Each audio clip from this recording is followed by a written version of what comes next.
રાજ્યમાં પોલીસ ભરતીને લઈને મોટા સમાચાર મળી રહ્યા છે, તેની પર પણ નજર કરી લઈશું। જણાવી દઈએ આપને, રાજ્યમાં પોલીસ ભરતીને લઈને મોટા સમાચાર મળી રહ્યા છે। પરીક્ષાની રાહ જોતા ઉમેદવારો માટે આ સમાચાર મહત્વના સાબિત થશે। આપને જણાવી દઈએ, 8 જાન્યુઆરીથી શારીરિક કસોટી શરૂ થઈ શકે છે। સમાચાર અંદાજિત 2 મહિના આ શારીરિક કસોટી ચાલશે, જેની રાહ જોવાઈ રહી હતી। તે જ સમાચાર, ભરતી બોર્ડ મેદાન તૈયાર કરવા માટે સૂચના પણ આપી દીધી છે। આગામી દિવસોમાં ભરતી બોર્ડ તારીખો પણ જાહેર કરશે। પરીક્ષાની રાહ જોતા ઉમેદવારો માટે આ મહત્વના સમાચાર સાબિત થશે, જેમાં 8 જાન્યુઆરીથી શારીરિક કસોટી થઈ શકે છે। અંદાજિત 2 મહિના સુધી ચાલશે। બોર્ડ તારીખો પણ જાહેર કરશે। ભરતી બોર્ડે મેદાન તૈયાર કરવા માટે સૂચનાઓ પણ આપી દીધી છે।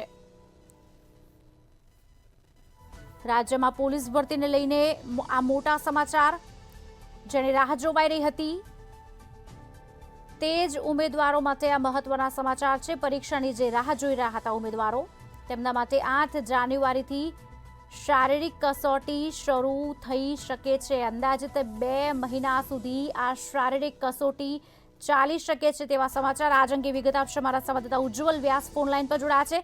ઉજ્જવલ, શું વિગતો? જી બિલકુલ, ગુજરાત પોલીસ ભરતી માટે રાજ્ય સરકાર કટિબદ્ધ બની છે અને ખૂબ જ મહત્વના સમાચાર એ છે કે આગામી 8 જાન્યુઆરીથી પોલીસ ભરતીને લઈને જે શારીરિક કસોટી આપવામાં આવશે, તે શારીરિક કસોટીની શરૂઆત 8 જાન્યુઆરીથી કરવામાં આવે તેવી સંપૂર્ણ શક્યતાઓ અત્યારે હાલ દેખાઈ રહી છે। અંદાજે 2 મહિના આ શારીરિક કસોટીની પ્રક્રિયા ચાલશે કે જે ગુજરાતમાંથી અસંખ્ય ઉમેદવારો પોલીસ ભરતીમાં જોડાઈ ચૂક્યા છે અને પોતે નામાંકન પત્ર ભર્યું છે અને તેમની શારીરિક કસોટી 8 જાન્યુઆરીથી 2 મહિના સુધી ચાલશે।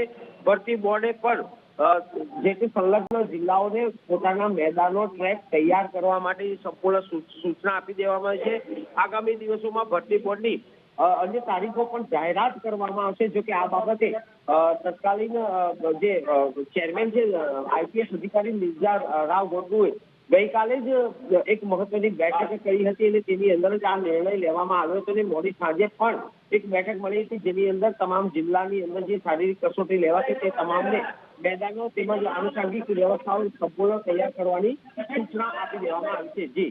જી આભાર ઉજ્જવલ, સમગ્ર માહિતી આપવા બદલ। રાજ્યમાં પોલીસ ભરતી બોર્ડને લઈને સૌથી મોટા સમાચાર આપને આપ્યા।